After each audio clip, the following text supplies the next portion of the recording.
Travel academy বিডিতে সবাইকে স্বাগতম। আজকে আমরা শিখব কিভাবে অ্যামাডিউসে ফ্লাইট বুক করতে হয়। তাহলে চলো শুরু করা যাক। অ্যামাডিউসের ম্যান্ডেটরি কোড।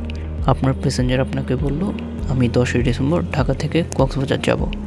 তাহলে আমরা কিভাবে দেখব, চলো শুরু করি। AN 10ই ডিসেম্বর DAC CXP আমাদের কোড। আমাদের এখানে 4টা ফ্লাইট দেখাচ্ছে। BG 443,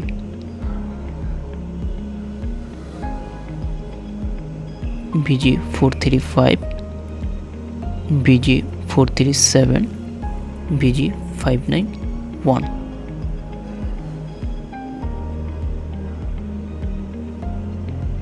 BG 433 সকাল 8টা ছাড়বে, পৌঁছাবে 9টা 15। BG 435 11টা 45 ছাড়বে, পৌঁছাবে 13টা। BG 437 15টা 30-এ ছাড়বে, 16টা 45-এ পৌঁছাবে। BG 591 11টা 30-এ ছাড়বে, 16টা 25-এ পৌঁছাবে।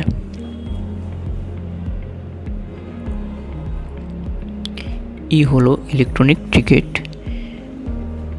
DH8 হলো বিমানের ইকুইপমেন্ট, আর টোটাল ডিউরেশন টাইম হলো 1 ঘন্টা 15 মিনিট।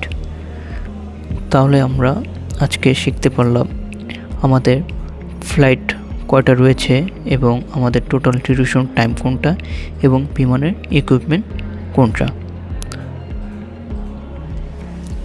এখন পরবর্তীতে আমরা যদি সিট সেল কিভাবে করব তাহলে সেটা আমরা শিখে নেই।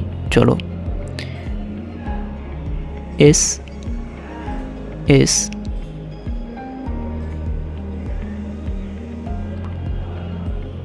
SS হলো সিট সেল। 2জন প্যাসেঞ্জার হলে 2, 3জন প্যাসেঞ্জার হলে 3, 4জন হলে 4। এখন আমাদের প্যাসেঞ্জার 1জন, তাহলে আমরা কি করব, SS1। এখন আমার প্যাসেঞ্জার বলতেছে আমার 11টা 45 হলে আমার জন্য পারফেক্ট সময়, তাহলে আমরা কি করব, SS1 G2। আমাদের 2 নম্বর রোতে ছিল G2 দিয়েছি।